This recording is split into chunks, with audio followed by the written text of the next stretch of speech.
នឹកពុកនឹកម៉ែច្រើនឆ្នាំខែមិនបានជួបមុខឆ្ងាយផ្ទាំងព្រួមានបនទុំ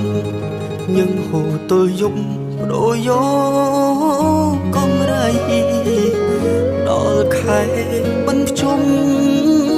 កូនយំស្រណោះអាឡាយមិនបានជួបមុខម្ដាយថ្ងៃធ្វើការរាល់ថ្ងៃគ្មានពេ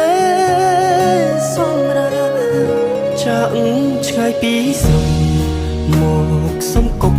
ផ្ទះជួល4ជ្រុងប្រឹងប្រែងរកប្រាក់គុណគុំទំនុកបំរុងឲ្យបងសិក្សា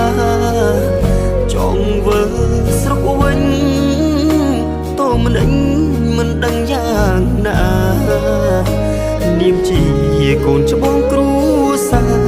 ឃ្លាតឆ្ងាយកាយាពីស្រុកកំណើត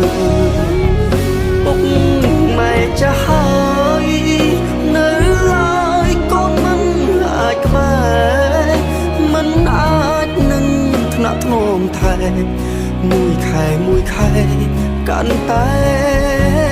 ចាឆ្ងាយសំឡឹងមើលមេទឹកភ្នែកកូនស្រលីបាយញើហូរដូចទឹកជួកាយចិត្តអើយខ្វល់ខ្វាយពេលណា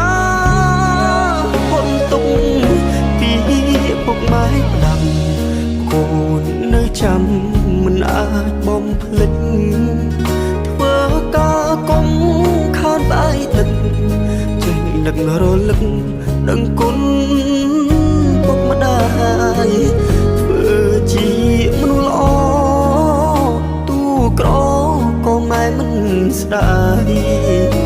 ជាតិនេះកូនពិតសប្បាយទូពីបាក់កាយតែចិត្តកូនសុខ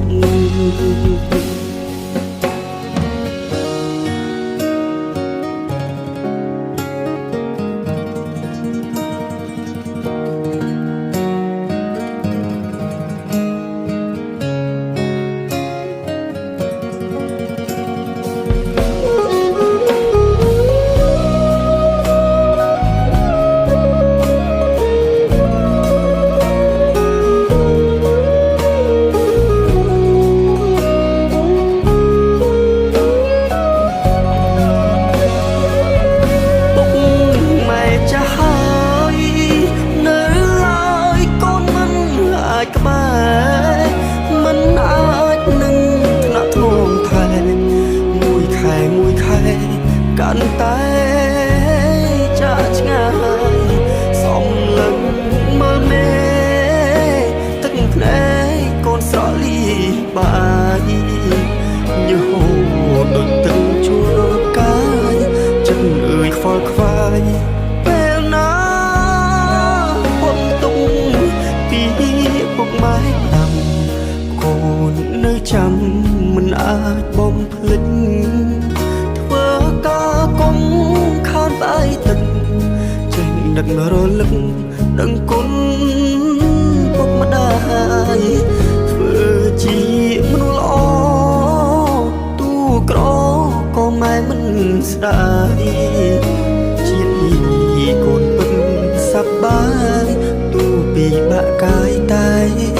ចិត្តកូនសុខ